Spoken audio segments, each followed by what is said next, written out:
કે તપેલી બપેલી પાડી ભૂલતી જો કે હા આ કોણ છે અને બિલાડી જતી. હા હું એવું કહું છું દેવી શક્તિ હોય છે, બિલાડીનું રૂપ લે, બધાય રૂપ લઈએ છે, પણ એ વાત અલગ છે, ચોઘડિયું ટાઈમ અલગ છે.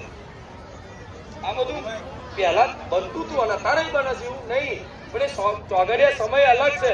જે ઘર માતાજી ભગવાનની ભક્તિથી દૂર હશે, જે ઘરમાં માંસ મટન આ બધું ખવાતું હશે, જે ઘરમાં હરકી પવિત્રતા નહીં જળવાતી હોય, એ ઘરમાં ભૂત પ્રેત બધું વાસ કરે ને. માખો ક્યાં ગંદકી હોય ત્યાં માખો બે. ગંદકી કરો તમારા ઘરના આંગણે, ગંદકી કરો તો માખો ઉડી ઉડી આખી સોસાયટીની એરિયાની ઉડી ઉડી તમારે ઘેર આવી જાય ને. અને એ જગ્યાએ આવી ફૂલોથી સુગંધિત સુશોભિત કરો, શોભા સજાવો અને હારી સુગંધના ફૂલો મેલો તો માખો ને મધમાખી આવે. જે પોતે સુગંધોમાંથી મધ કાઢી કાઢી ઘરે મધ પૂડો બનાવો અને તમને મીઠાશ આલે.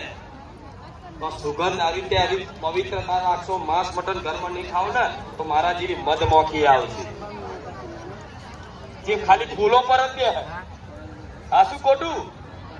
હા એટલે ભૂત પ્રેત નું આ બધું મગજમાં બહુ વ્યામાય રાખવા હોય છે. હું નકારતી નહીં, પણ જેના મુખે રામનું નામ છે, જેના મનમાં કુખાર મેલડીનું સ્મરણ છે, એને 100 ફૂટ દૂર રાખી.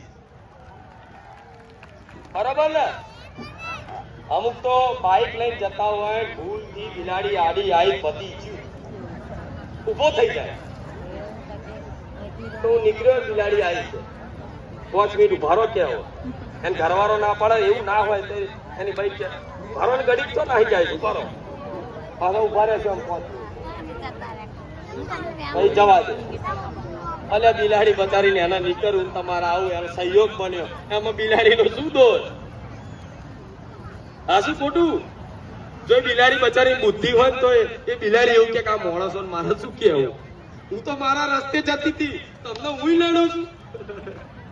આ શું ખોટું? રાતે ચીકરી બોલી તોય ડર લાગે.